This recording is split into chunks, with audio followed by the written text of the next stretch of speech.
At the age of 15, when most people were studying, I was walking the streets with machetes, Stanley knives, looking for drug dealers, hurting them, dragging them out of cars, slamming their heads against car doors. We thought, let's make it good use, start making money. Where the name was made now, we started taxing people. We started kidnapping people. We tortured them for about 2-3 days. After we tortured them so bad, then we'll say, this is what we want. And they were so fed up of being hurt, they just said, listen, just take whatever you want. I was always known for being the wild card. I was the crazy one. So it just always felt normal for me to always do one thing that was always above everyone else. Every time I go into the police station, I get nicked. They started reminding me, they remind me for a couple of days, and the charges will get dropped. And that's the one thing that the police don't like. Because when that starts happening, the police think you're above the law. Then you end up having a personal vendetta against the police. First big stretch I had was for kidnapping, firearms, GBH, blackmail. So he's let off with 2 shots. One's gone in my leg, the other's gone past me. As I've slammed the door, there's an axe there. I've picked up the axe, I've gone straight for the guy. The guy that I'd given my address was 6 o'clock in the morning outside a newsagent's, drinking a cup of coffee, reading a newspaper. Someone's knocked on his window, he's opened the window, they've sliced his throat. So if they are gangsters, and now they come to a point where they've come across a situation which they can't handle, only I can handle. So what does that make me? I'll let you decide that. I decided to change my ways, I decided to help people, and I decided that I can still be that lion, but instead of biting every fucker's head off, let's just bite off the people's heads that deserve to be bitten off. So I can't say what's written in the future, yeah? But all I can say is, I will keep doing what I've got to do. I will still keep helping the people that I need to help. And if it means I've got to go to prison for that, then so be it.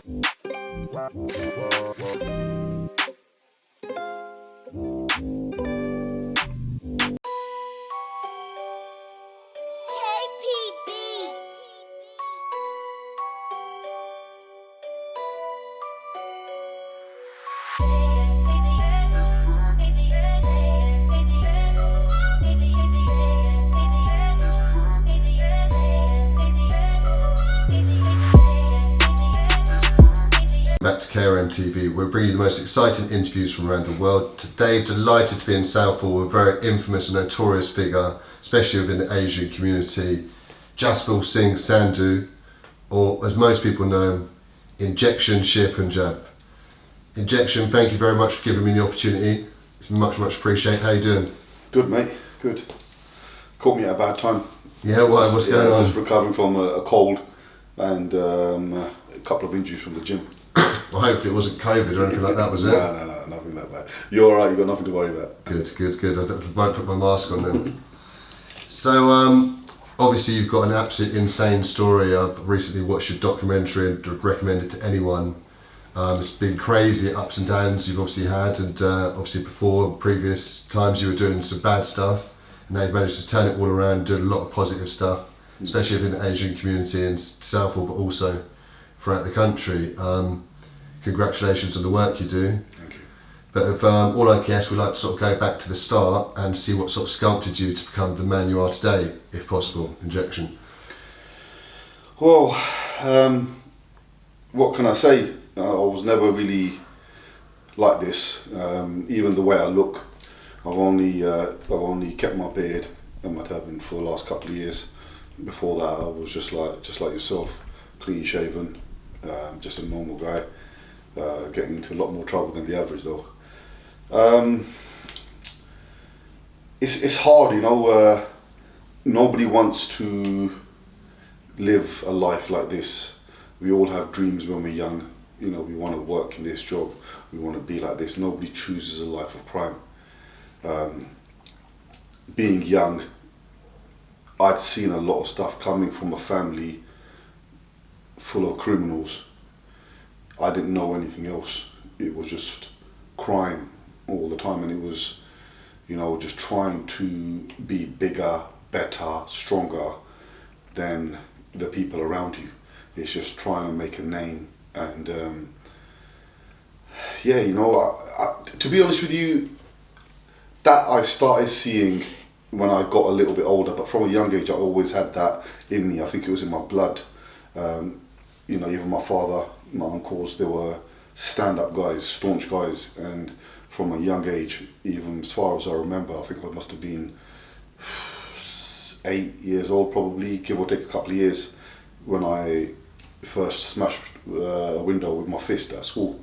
And it was just always fighting, and yeah, so I didn't really think it was going to go down this route. And I think when I got older, I started realising that I started enjoying it.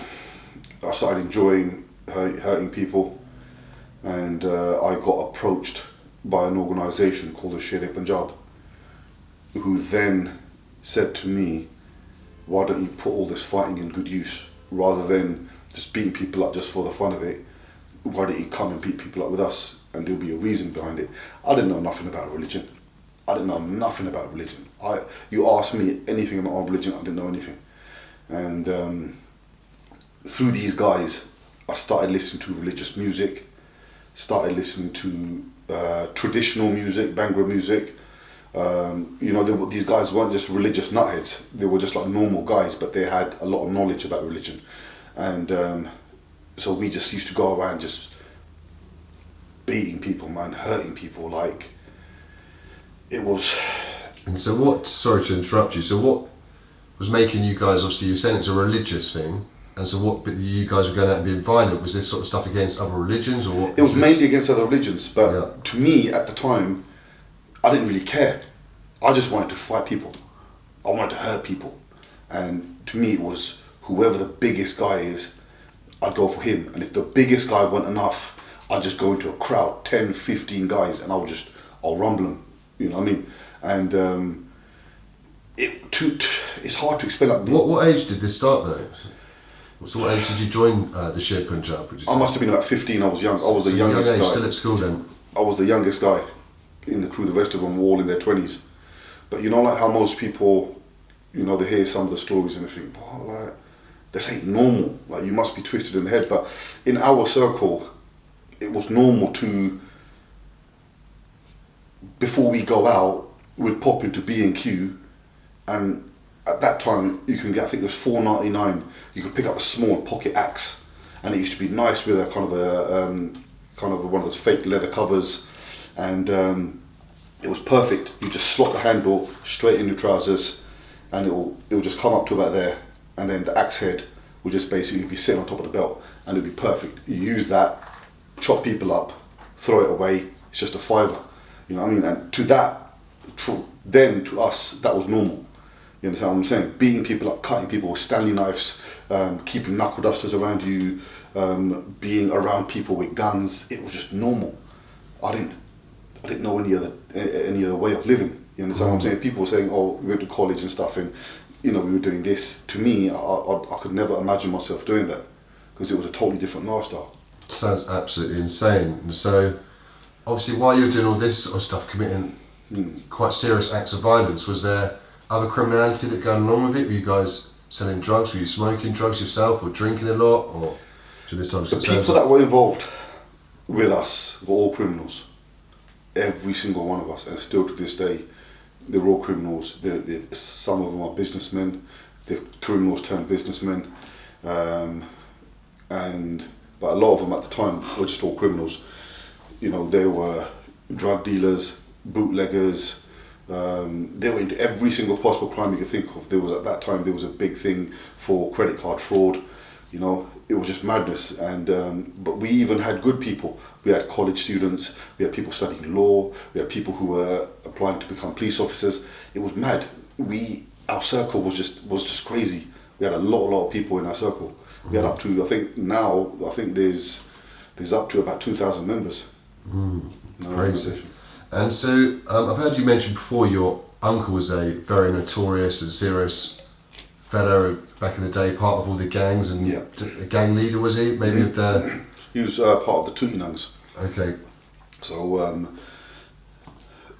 growing up in Southall, there was only two gangs. Yep. There was the Holy Smokes, and then there was the Tootinangs.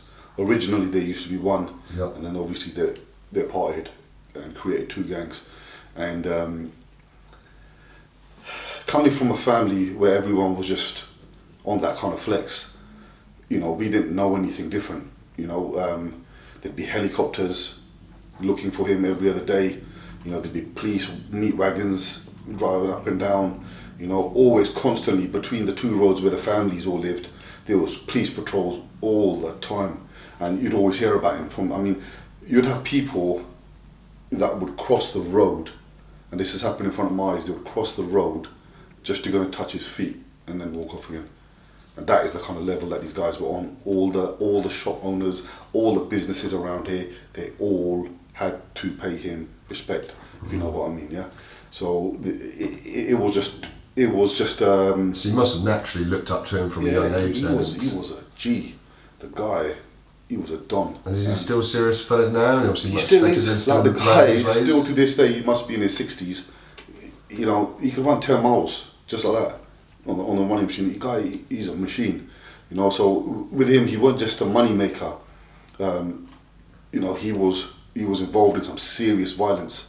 Mm-hmm. And so coming up from a family like that, and then obviously my father, he was a lion, this guy. Every weekend he'll come home covered in blood. And I knew straight away it was somebody's been hurt today. You know what I mean? But you don't think of it, anything of it. It's just normal. You know what I mean? It just became normal. And then I guess it's just sort of, I didn't sit there and I'm not planning that this is how I'm going to be. It just happens. It's just the things you're involved in. And my dad used to always say to me, even though he used to do the stuff himself, he used to always say to me, don't do this, don't do that. But when you're young, you're like, oh, whatever, man, it's cool. Times are changing, from your times. Things are different now. You always think you know better. But it's obviously when you got older, you realise that they were right in many ways, but you have to learn the hard way. You have to experience all of this before you actually can understand what they were trying to say. Yeah, I completely agree. Unfortunately, I had to learn that way as well, the hard way. And so I've heard you mention previously that one of your family members was on hard drugs when you were younger. Mm-hmm. Thankfully, they're not anymore, thank God. But what sort of effect did that have on you as a child and that? Did you? At the age of 15, where most people were studying and chilling at home, I was walking the streets with machetes, Stanley knives, looking for drug dealers, hurting them, dragging them out of cars, slamming their heads against car doors, just doing all sorts, man, like cutting ears off. Like for a 15-year-old boy, like these guys weren't people off the streets. These were well-established drug dealers in their 30s, some even in their 40s, from large families, connected families, and even other drug dealer families would think twice before messing with these people. But then here you got a 15-year-old kid that's just taking them out of business, that's just chopping up all their workers, chopping them up, putting them in and out of hospital. It was mad. Like, at the time, to me, I didn't think, am I gonna die? What are the repercussions gonna be? I just felt like nothing's gonna happen to me. They can't touch me because I'm just gonna finish them all. You understand what I'm saying? And that's the kind of mindset I had. And that's the mindset I've always had, to be honest with you. I just think we're all made from the same thing. If something's gonna happen to me, it's gonna happen, innit? And if you start living your life in fear, where you're constantly thinking, this might happen to me, that might happen to me, then you're finished. You're living your life scared.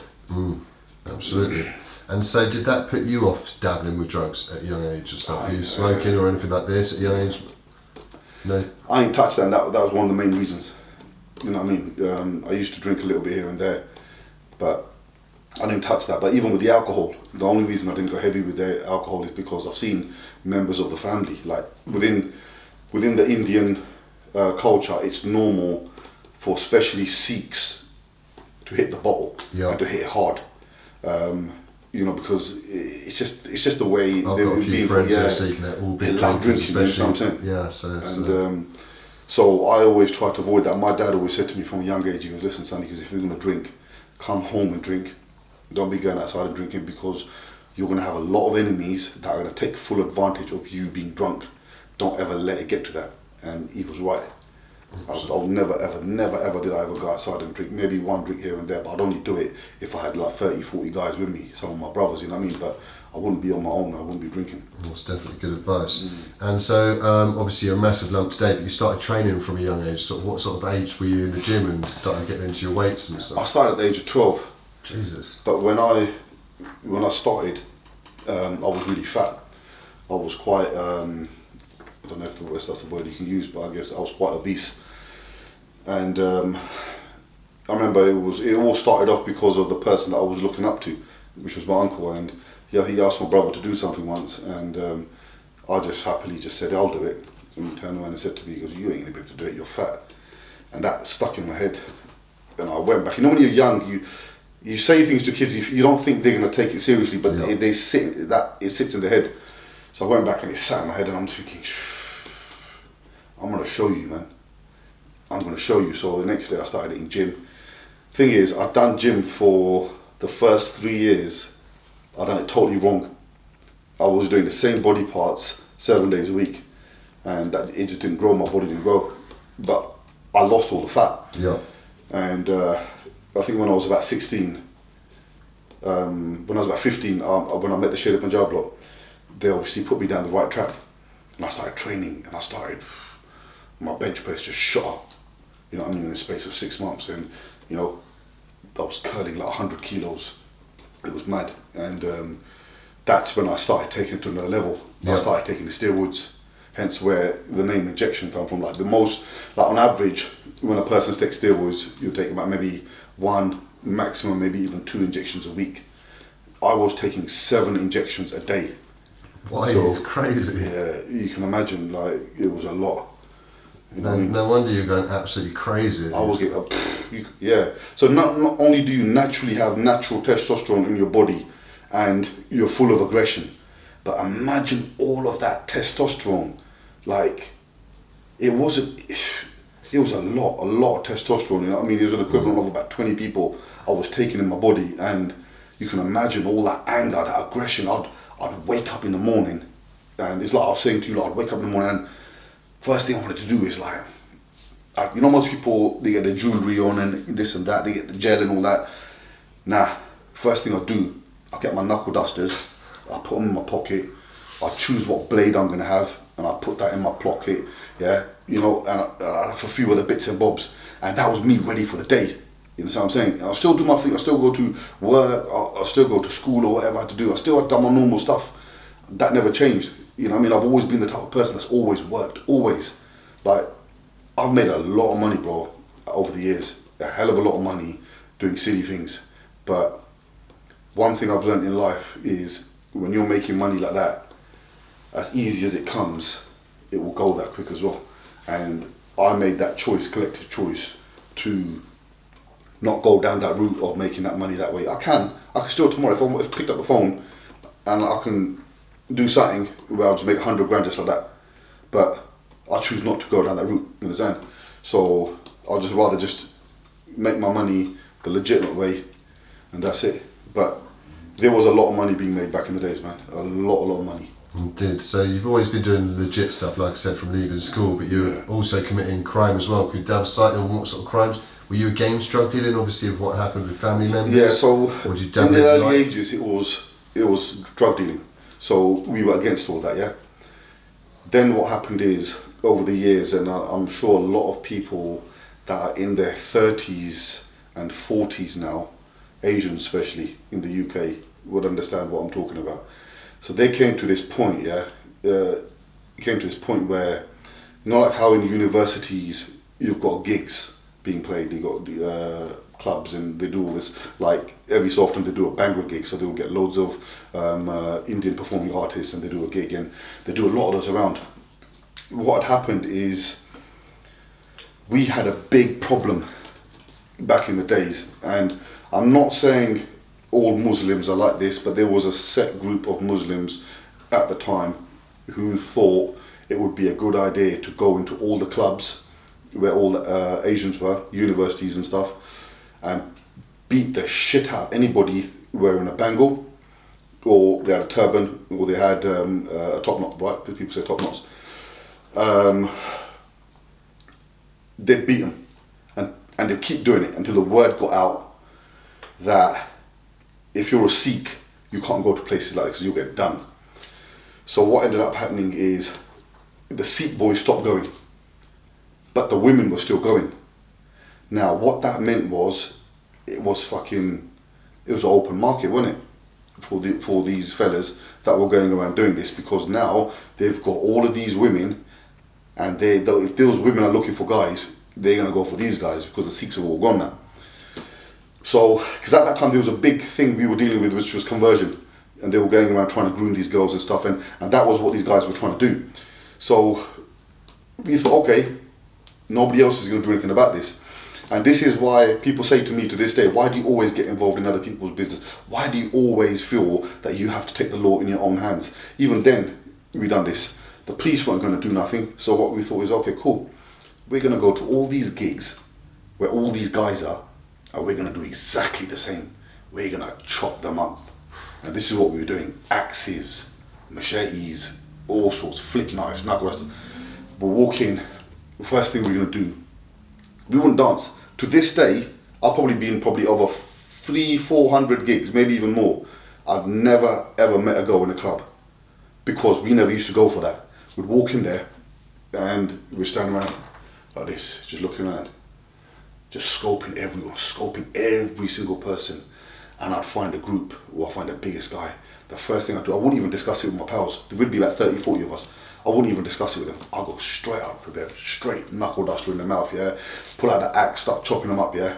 And that's it. Move on to the next one. In a night we'd do about 2, 3, and we kept doing it. Then what we thought is, what we'll do is, this isn't working. The only thing to do is to stop the gigs from happening. So we started talking to the promoters and said, listen, you're not doing any more gigs after this. They were like, yeah, whatever, all that bullshit. Thought, we're not going to take this seriously, yeah? Then, this is not myself now, yeah, for record's sake, this had nothing to do with this, but people's houses, cars started getting petrol bombed, and these people now obviously started to take things seriously. They started stopping all the gigs. There was no gigs. Going from where there was hundreds of gigs a year, there was no gigs happening in the UK, yeah, and that was down to us. And then to us, that we thought it was a victory, you understand? And then from then onwards, obviously now we've got that buzz now. We're hurting people, we're doing crimes. We thought, let's make it good use, start making money. Where the name was made now, we started taxing people. We started kidnapping people. Like in a week, we'd kidnap 1, 2 people. That was weekly.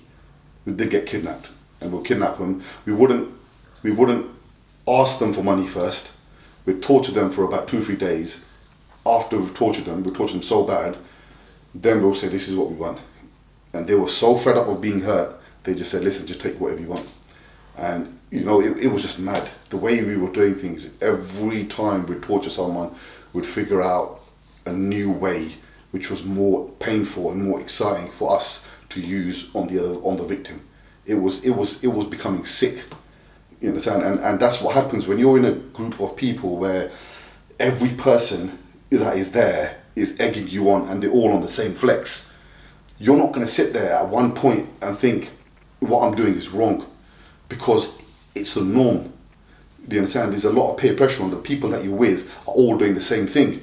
You're just hurting people. You just want to be better than the rest of them, and you want to hurt someone more than the rest of them because it makes you look better. And with me, within the crew, I was always known for being the wild card.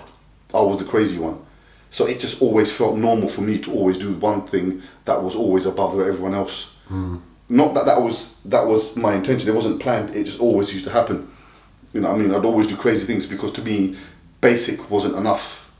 Like if I'd go into a place and we're gonna go, if we still, like sometimes it'd be me and just my mate and we'll bump into someone and there's about 10, 15 of them.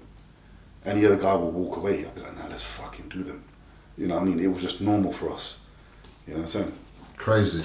And so obviously, I know that you ended up going to jail eventually for kidnapping. Should we talk about the circumstances of that? Like, was it exactly like you said? Well, I've probably been to prison, probably. So was it your first time going to jail with the kidnapping thing, or had you been? No, I've been to prison stupid amounts of times. I can't even count. It was ridiculous. Yeah. But every time I go into the police station, I get nicked. They started reminding me. They remind me for a couple of days, or within a couple of days, while they actually got me in the police station, the charges will get dropped. Or while I'm in prison on remand, the charges will get dropped. And that's the one thing that the police don't like, because when that starts happening, the police think you're above the law. Then you end up having a personal vendetta against the police, because they think he keeps getting away. We're going to do him. He's had over 200 cases put on him. Every single case he's got away with it. Case has been dropped. Why is that? Is it because they're scared of him?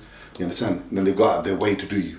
But yeah, I think the first, I've been inside a few times, but the first big stretch I had was for kidnapping, firearms, GBH, and a few other bits and bobs, blackmail. Yeah. So yeah. And so what was this, a drug dealer that got kidnapped for money, or? I'd rather not talk about that. Okay. It's in the past. Of course. So how long did you end up getting there on that serious case there? I was looking at double figures, to be honest with you. I was looking at about 18 years, and something had happened within the case, which I'd rather not talk about again, which ended up in my favour, and the judge basically gave us the minimum, which was 6 years. That was the minimum. Jesus.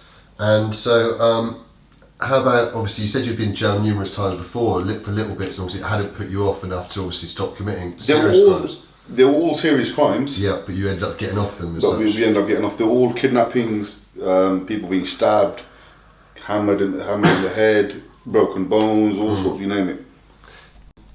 Obviously, so you know when you went to jail, how was it for you in jail? Obviously, I've unfortunately went to jail before, and it was a massive Muslim presence within the jail. And obviously, you talked about obviously a lot of conflicts between Sikhs and Muslims. Like, how would it be for a Sikh going to jail? Yeah, you know what it is, well, we never had a direct problem with Muslims, and I still don't, you understand?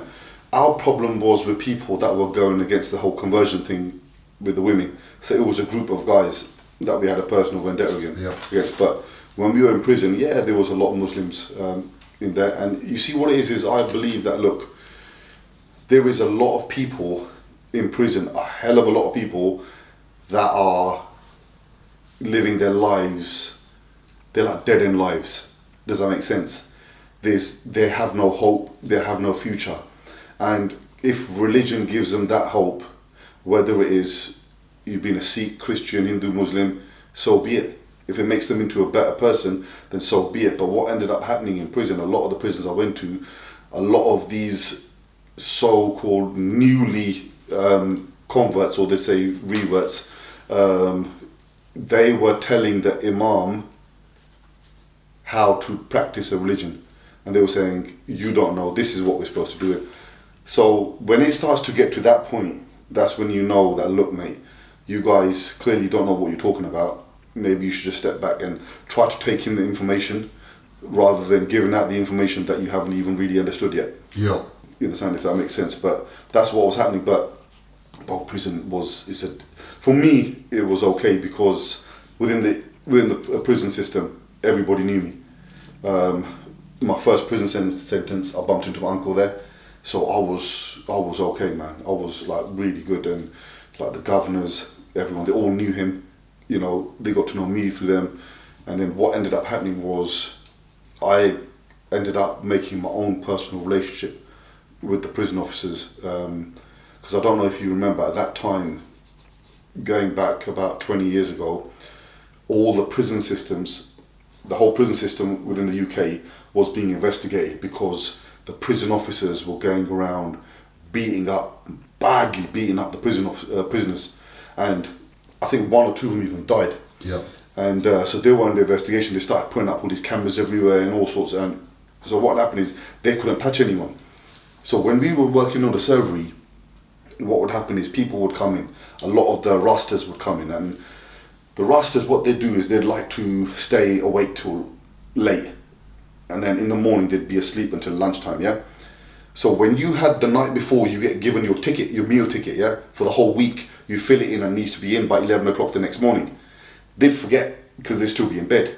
So if you don't fill it in, you'll automatically go on to meal number 2, which is a basic meal, yeah. And so what happened is, come food time, they'd come, give the name, meal number 2. And then they started doing all that, all that shit, yeah? And, I don't want this shit, and fucking, you pour them the food, they throw the fucking food in our face, and then they kick off, yeah? So what started happening is, there'd always be a prison officer there.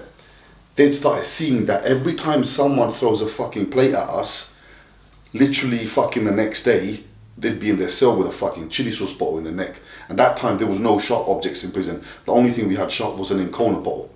Yeah, so you break the Incona bottle and boom, yeah. So then what started happening is they started putting notes under my door.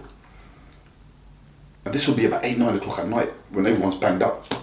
So I'm thinking, what's going on? There's notes there. It'll be a name and a cell number and a landing, yeah. So I'm thinking, okay, it happened 2, 3 times. I thought nothing of it, yeah. Then I spoke to one of my pals who was quite a well-known drug dealer. And he goes, look bro, he goes, this is what's going on. He goes, I found out from a few other people that, look, they want you to start dealing with the guys for them, that people that they've got a personal problem with, that they can't deal with us. So sometimes these guys will go up to them and start spitting on the screws. Yeah. And the screws can't do nothing because they're being watched, yeah. But they wanted to get him back. And so what they started doing this for me. So I thought, you know what, let me just trial it out.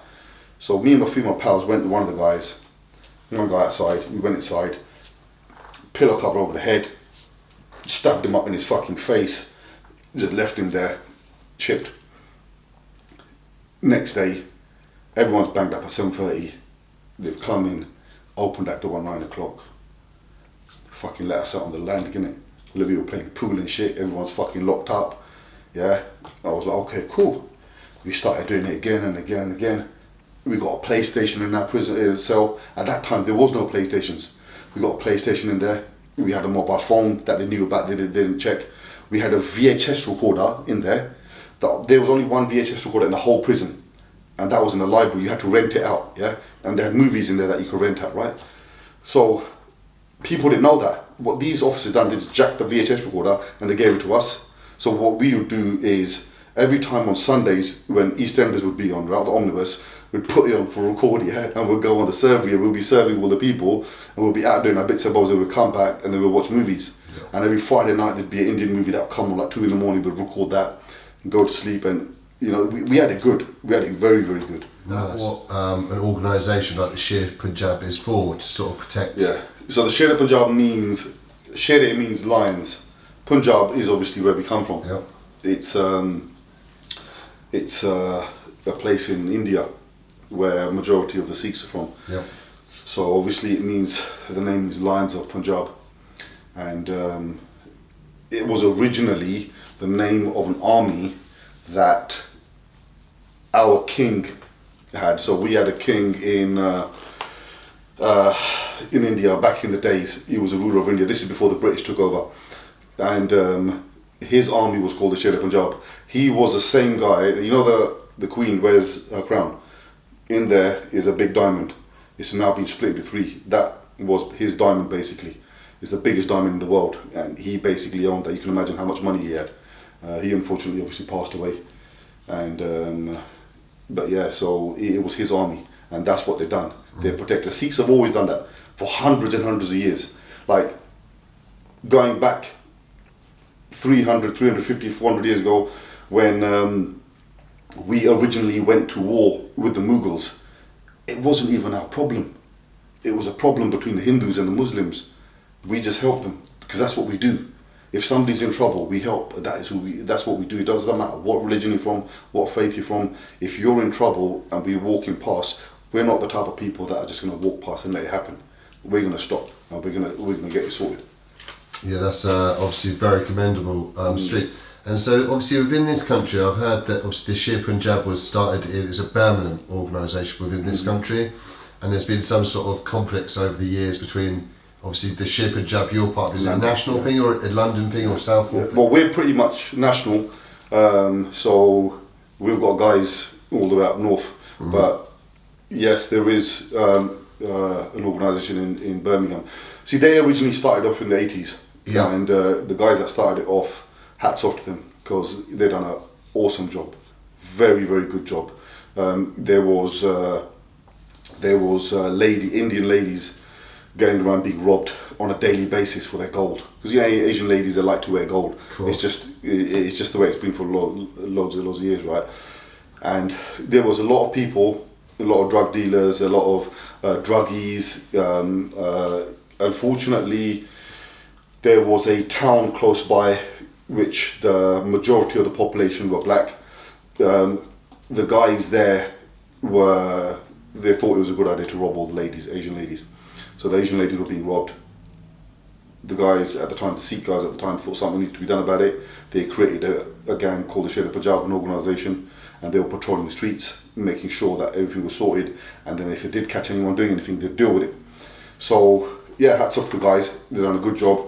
Over the years, things died down, they got married, they moved on, and everything was cool. And then obviously the younger generation started it up again in Birmingham and Midlands. But the way they work is very different to the way I work. As you guys have probably seen, there's been hundreds of cases which I've dealt with over the last few years. And I think life itself, the world itself, the way it's now changing, you can't do things how you used to do back in the days. Back in the days, I'll go up to the guy and I'll carve him up, and that's it. So if we had stuck to that route, I'd probably be in that prison for the rest of my life. So what we thought is the best way to do it is, they've done wrong, let's publicly humiliate them. Yep. So we were making these people publicly apologise in front of everyone, in front of the whole world.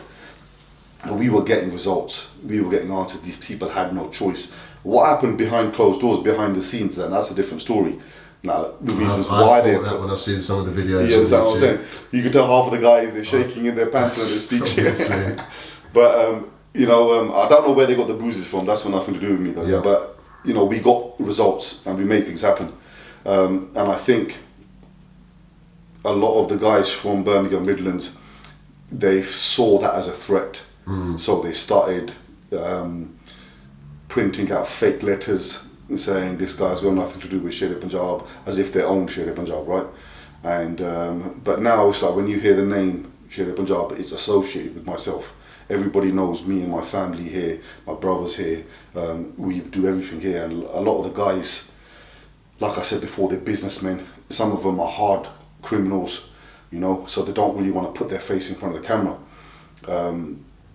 But there's a lot of us, man. There's a lot of us, and but I mean, we are connected to in so many ways. I can't even mention on it, but our branches go quite far out.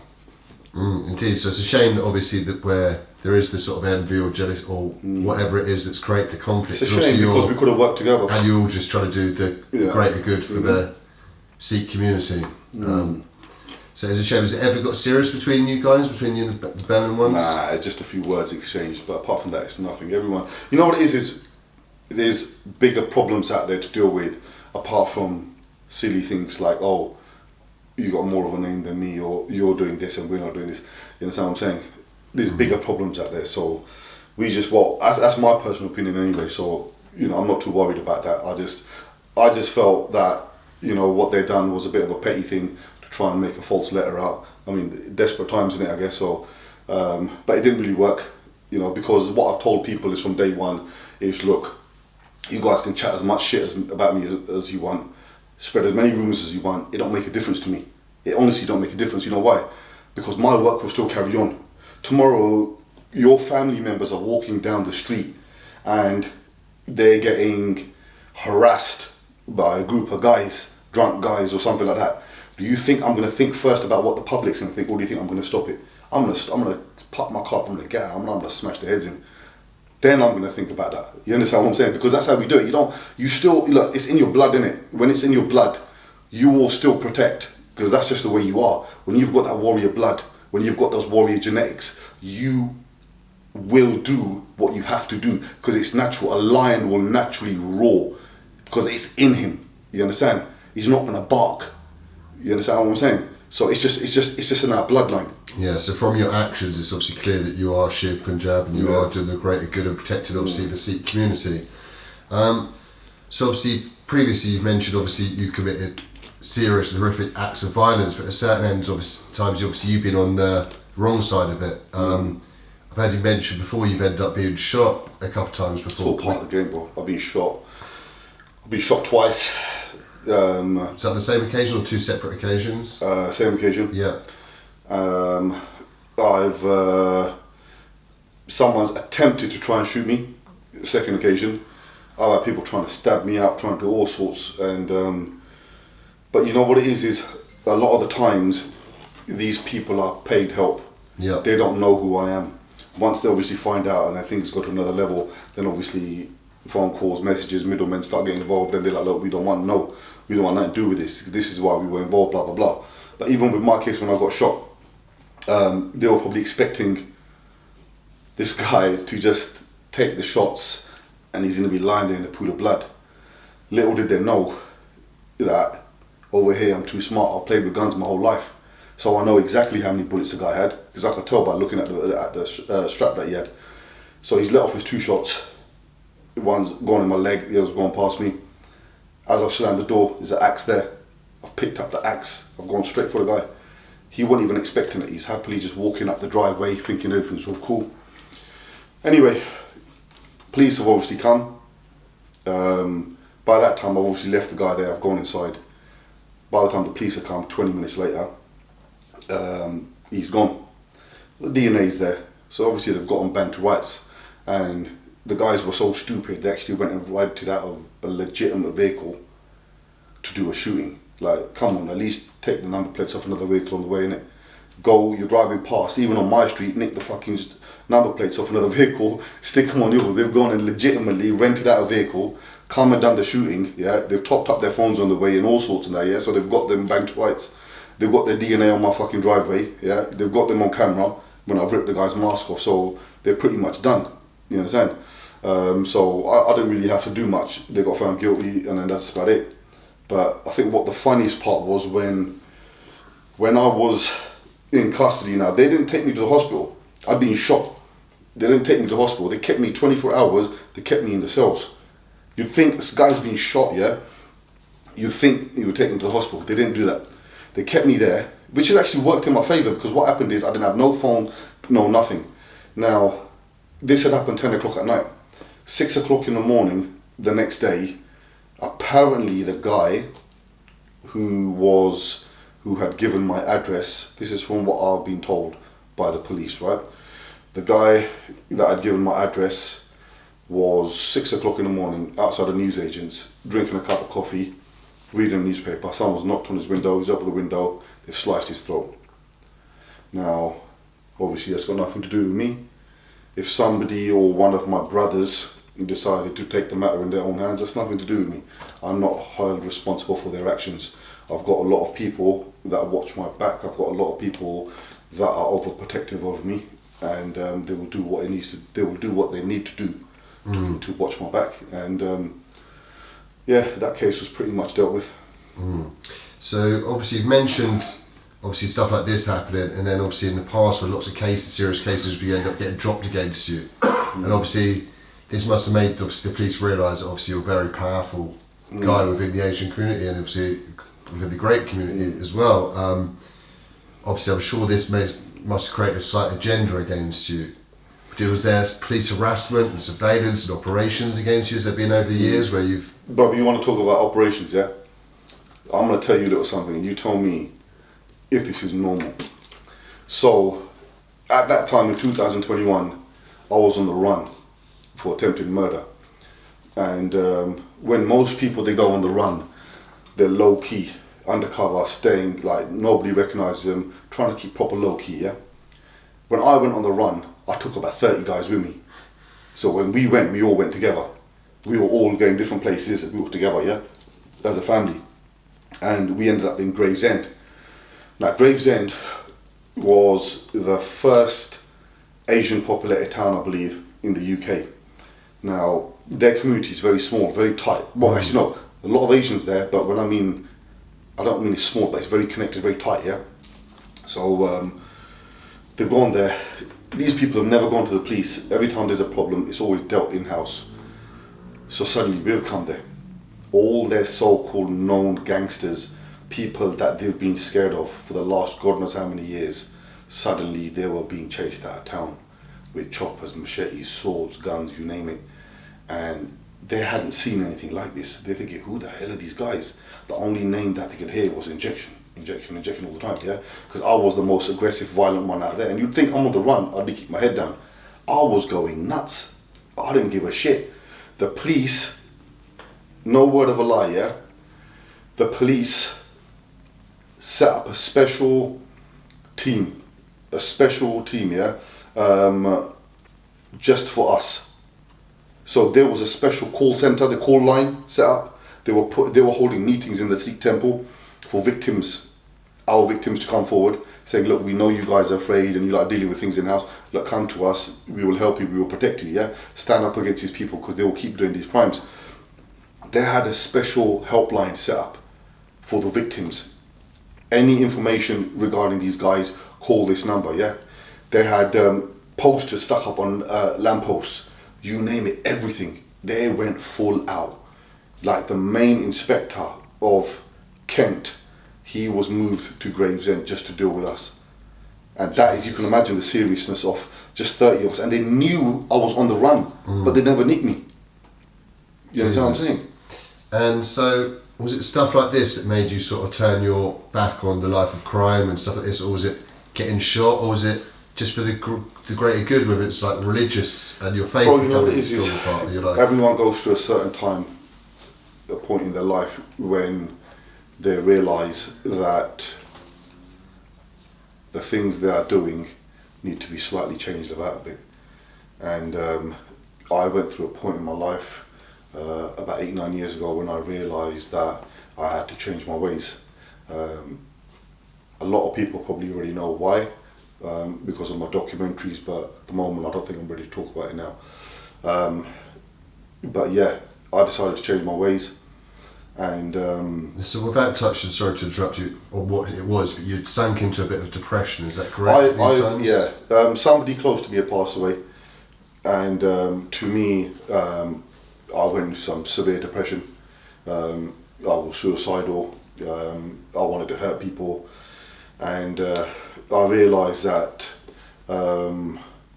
rather than making more people around you upset, don't let that person's life go to waste, the one that's passed away. So try and do what you can to make that person proud that's watching over you. So I decided to change my ways. I decided to help people, and I decided that I can still be that lion, but instead of biting every fucker's head off, let's just bite off the people's heads that deserve to be bitten off. And I decided to focus my energy on the bad. So what I ended up doing, anybody that I felt was bigger and better than me, I'd take them down. But then I was like that from a young age. If I felt somebody was in front of me and I thought he had a bit of a name, I'd fuck that guy up. Because to me, I'd need to show him that I'm superior. And I still started doing that, but it wasn't just for no reason. These were the people that I was dealing with were drug dealers. They were proper full-time criminals, people that were doing wrong, wife beaters, girlfriend beaters, people that were knocking people for other money, all sorts, you name it. Like every single crime you could possibly think of, people that were even doing conversions, grooming, you name it, we were sticking it on people. Like even down to silly things like, for example, recently I think these videos went quite public, viral on social media, where there were people that were drinking within the Sikh temple, in the grounds of the Sikh temple, and nobody did anything about it. Everyone's talking about it on social media. These things need to be done, that needs to be done. And I'm looking at it, I'm thinking, fucking, to me that's fucking like piss easy, innit? That's like a walk in the park for me. So I just fucking found out who the guy was, went down to his yard, paid him a little visit, and next thing you know, he's made a video apologising, yeah? All the other guys involved, they all made videos apologising as well. And these are the same people that were saying, fuck you, we're not apologising for shit. And then there's been a few other cases like that we've done, and to be honest with you, it's probably more stressful for me in the morning to go downstairs and make my breakfast and eat it than it is for me to fucking get this shit done. Because it's literally just pick up the phone, I stick it on the guys, and the job's done.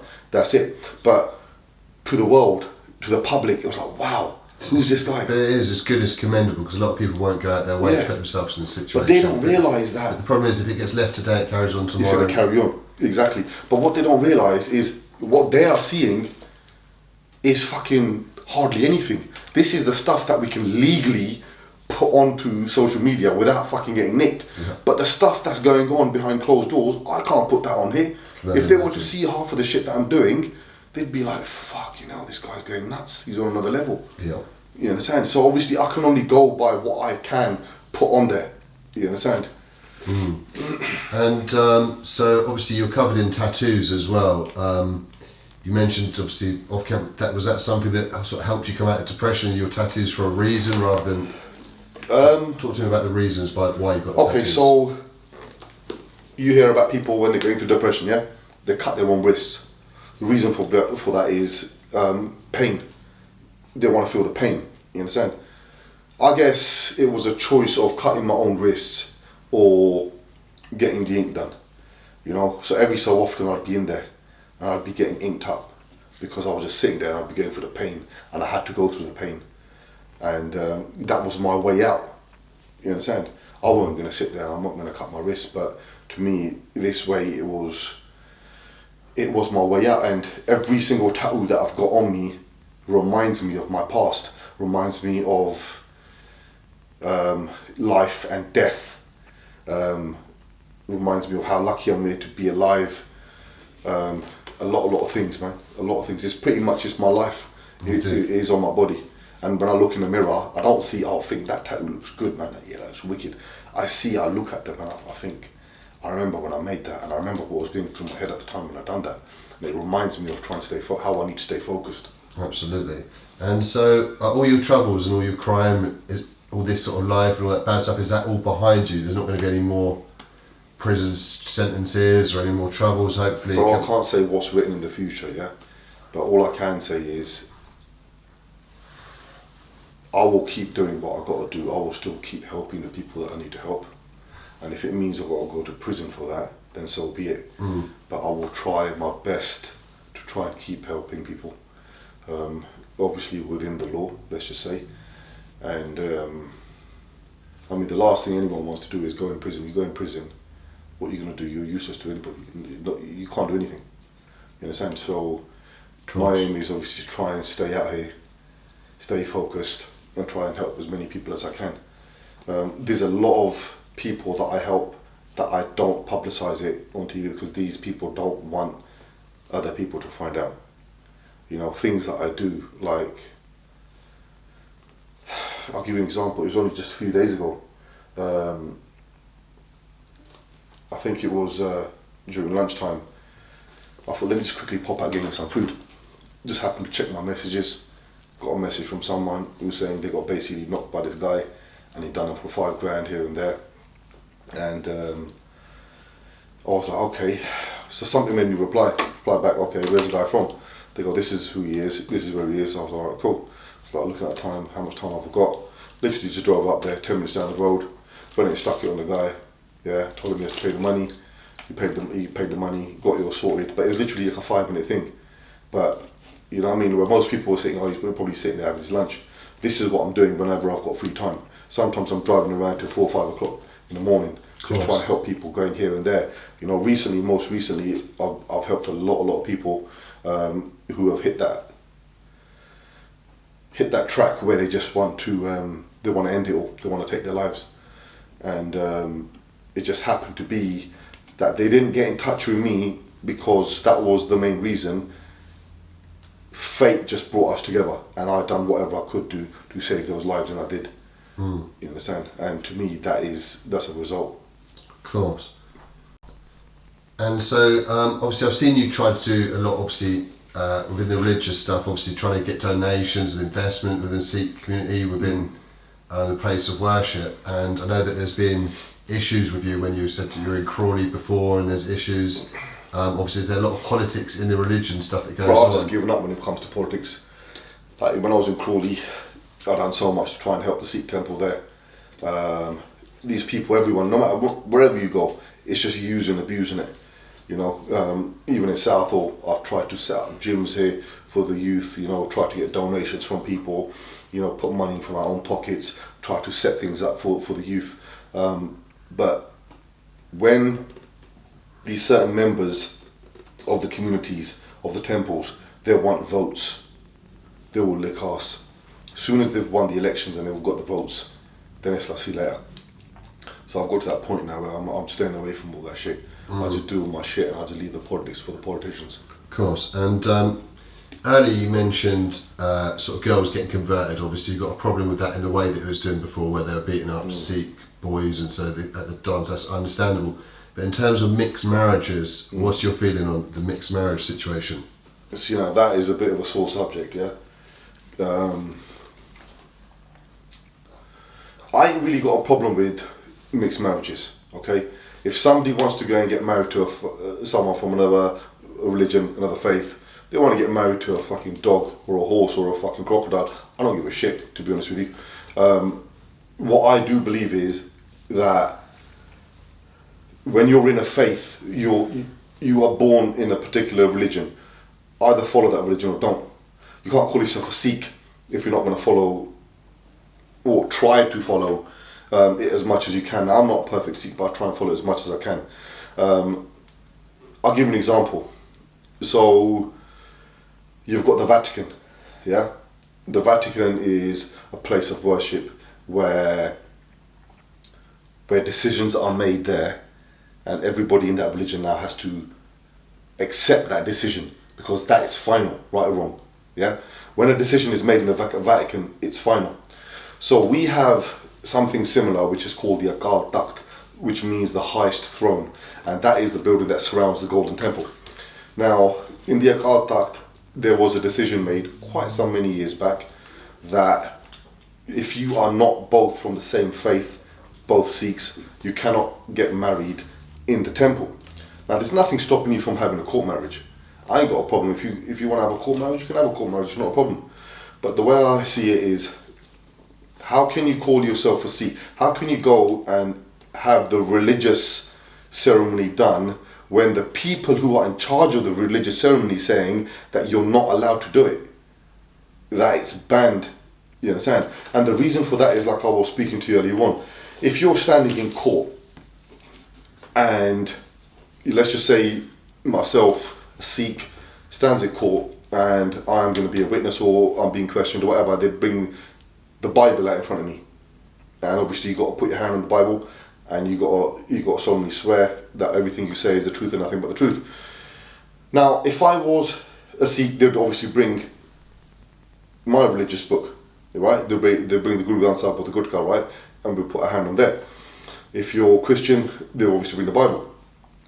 So, if somebody's a Christian, they're not going to bring my religious book and give it to their mother. Because for that person, for you to, for example, put your hand on my religious book and swear, it will mean nothing to you, right? Because what is that book to you? It's nothing. You understand what I'm saying? So when you're going to go and do a religious ceremony in a place of worship that means nothing to you, and those words that they are reciting mean nothing to you, how can that ritual, how can that wedding mean anything to you when the words and that place of worship mean nothing to you? So this is what they're trying to say, is that whether you've converted into Sikhism or anything like that is different, but unless you are both Sikh, that ceremony is void. It's irrelevant. It won't mean anything. It can't happen even. You understand? So for you to actually, if you want to get married, you can get married. No one's stopping you from getting married, but just go and do it in the court marriage. You understand what I'm saying? That's my personal opinion anyway. That's fair enough, it sounds like. And so, generally talking about your life today, sort of where you are at the moment in your life, are you happy in your life today? Oh, I'm very happy. I'm the happiest I've been in a long time. So talk to me about your life today in terms of you in a relationship. So, physically, I've been the fittest that I have been, yes. I've been, mentally, I've been the healthiest I've ever been. Financially, I am very stable. I'm comfortable. Family life, everything, love life, everything is just perfect. I can't ask for anything more. So there's been times in my past where I have gone through a lot of stress, and I haven't been able to deal with that stress. And but I think I've mentally prepared myself to not allow things to get to me and to deal with things in a lot positive way. I think at that time I was not only was I pushing out negative energy, but I was taking in a lot of negative energy as well. And now I just try to stay away from negative energy. I try to bring in as much positive energy as possible, and I try giving that as much positive energy as well. That's what it's all about. And so, what businesses are you involved in, or what do you do to support yourself? I'd rather not say. Okay, fair enough. And then generally, let's talking about Southall. What's the situation in Southall at the moment? Is it in a good place? Is there a lot of problems with drugs? Are you having to sort out lots of problems with the Shere Punjab? See, the problems we have in Southall are quite small. I'm getting a lot of problems from up north, from Midlands area. That is the main places where I'm getting them from, and I'm on the outskirts of London as well. Southall is not really much of a problem. I think there is a lot of well-established people within our organisation that are from this area as well. So it's not always down to me. I don't always just get the messages from people. Sometimes through third parties, these guys are contacted and they deal with the problems. Yeah. And so obviously in the past, you were living a strong criminal lifestyle. Like, would you at those times there consider yourself a gangster? Okay, so what is a gangster? I don't know. Let's talk about other gangsters, yeah, for a change.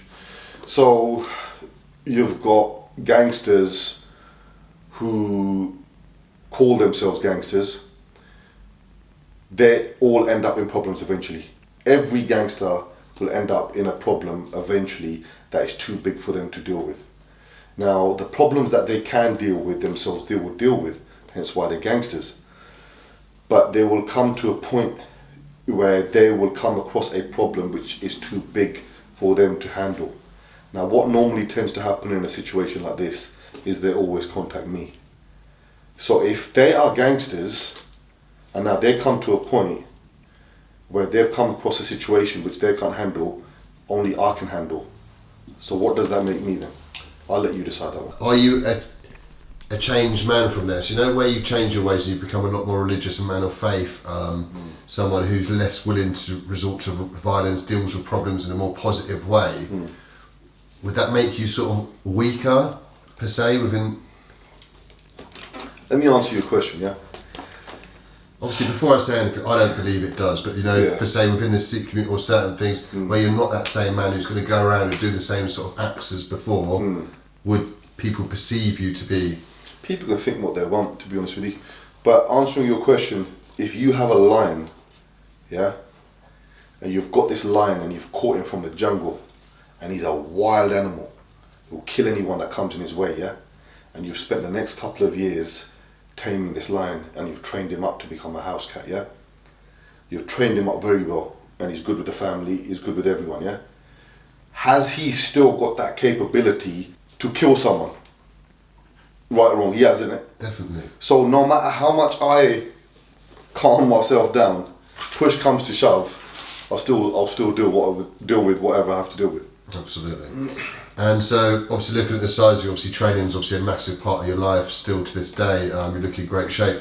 And I've seen, obviously, you just put up a post, you've got a competition on December 11th, is it? December 11th, Derby, and this is a gym. Sikh weightlifting, powerlifting competition. It's one of the biggest in the country, and we're basically, the boys from the gym there, they've organised this event. It is amazing. These guys do a great job for charity. You want to see that gym, it's on another level. But every year, we try and do some kind of thing, event, whether it's a football tournament, whether it's, I think we're doing one on the 16th of December, which is a dumbbell challenge for men and women. And where's that? Is that going to be in Southall or something? That's going to be in Southall, 16th of December in Everyone Active in Southall. you know, we've tried to keep it as simple as possible. So whatever your body weight is, you're only lifting 20% of your body weight. Brilliant. And you're just repping that. We done last time one which was for dips on the dip frame, as many dips as you can do. We've done bench press competitions, squat competitions, you name it. We try and keep the unity between the youths. But you don't want them going off tracks. You know, I mean, you want them to start meeting like-minded people as well. It's brilliant. And obviously you'll be competing on the 11th and the 16th. Yep. Perfect. So, you're putting me on it now. No, indeed. So I look forward to. I might do. Well, no, it's what it's all about. Like I say, you're certainly in the shape to be competing in this sort of stuff. It's your element, isn't it? I'll give everyone else a chance as well to win. And so, talking about your future, what does the future hold for Injection? Bro, I used to, from a very young age, sit there and I had planned out my future. You know what? Nothing really planned out as I wanted it. So I think what I've realised is go with the flow, live every single day like it's your last, enjoy it, because you don't know what's around the corner. Absolutely. And so that's sort of a great message for the viewers in itself about seizing the moment. Have you got a message specifically for the Sikh community that are going to be watching this? And obviously for people that obviously know that you've been, like I say, involved in bad stuff in the past, obviously to know that, to tell them obviously your intentions are good now and obviously you're doing things in a different way. You know what it is you try telling people that you're trying to help them and you're trying to do good, they will never believe it. They'll always chat shit. People always, internet warriors, chatting shit, rubbish. I've always told people, don't worry about what the other person's thinking. Never worry about what the public's thinking. They will chat rubbish. You do what you need to do on a daily basis. Whatever's going to help you sleep at night, you do it. You understand? If you're walking down the street and someone's getting beaten up and you walk away, you ain't going to sleep at night. You're going to be thinking, shit, I walked away like a coward. Or you can decide and you can help them. Then you'll get some good sleep. You understand? So I always try and tell people that, look, especially the guys from the Sikh community, yeah, it's in our blood to help people. We are warriors. We come from a warrior background. We have warrior genetics. We have a warrior bloodline. So whether you are a Sikh, Hindu, Muslim, white, black, Chinese, you name it, whatever, if you are seeing somebody in trouble, it is in our blood to help that person. This is what we do. So for those people that are going to sit at home and think, oh, no, I don't want to do that, let next man deal with it. Change your fucking name, change your religion, because you ain't no Sikh, you ain't no Singh, because the real Sikhs, the real Singhs, they will do whatever it takes to help another person. That is the way we do it, you understand? That is the way it's always going to be. And that's fantastic, because everyone should sort of follow that lead, not just Sikhs. It should Always. And so, are there any sort of specific messages you'd like to send out there to your loved ones, or maybe your enemies, or anything else that you'd like to sort of touch on at all? Well, to the enemies, all I can say is, when I had the chance, I should have finished you lot off. But you lot keep trying, because your shit will always eventually float to the surface. That's just the way it is. And I will keep doing what I got to do. You understand? And all the people that are watching, all I can say to you guys is, look, I'm just human, just like everyone else. I bleed like you guys. You know, I'm made from the same shit. If I can do this and I can make a stand and I can help people, what's stopping you lot from doing it? Indeed. And so, how can people contact you? Obviously, if people don't know, you've got Instagram. You're big on the Instagram and constantly putting updates up and posts up and all the sort of help you do. Is that the best way for people to contact you? Best way is probably Instagram. You've got Instagram, injection.Shere Punjab. That's SHEREPUNJAB. You can contact me on there. I'm on YouTube, I'm on Facebook, and the links will all be down in the description, guys, below this. So like I said, this has been incredible today, listening to your story. Hopefully this is something we could do again in the future. Hopefully you're going to like the way this come out, I'm sure you will, and I'd like to really thank you sort of for the opportunity today, the Injection. Before we finish, anything else you'd like to sort of add, or? No, I'm good, man. Give it another couple of months, interview me again, I'll guarantee I'll give you another couple of hours of footage. No, you're a great talker. There's always something going on, bro. And like you say, you lived the craziest life, especially at a relatively young age. Well, I tell people some of the stories, that stuff we've done in life, and they're like, "Whoa! Like this is the kind of stuff they see in the movies." They think you've never heard of this actually happening in real life, but it's life, innit? Of course, it depends whose life it is. But well, like I said, it's been incredible, and I've really enjoyed this, and I thank you very much for the opportunity. Thank you, bro. And like I said, hopefully it's something we could do some more of down the line. And if you want me to come to any of these sort of events and put them on camera or film or help you out in any way, I would like to repay the favour. 100%. So thank you very much.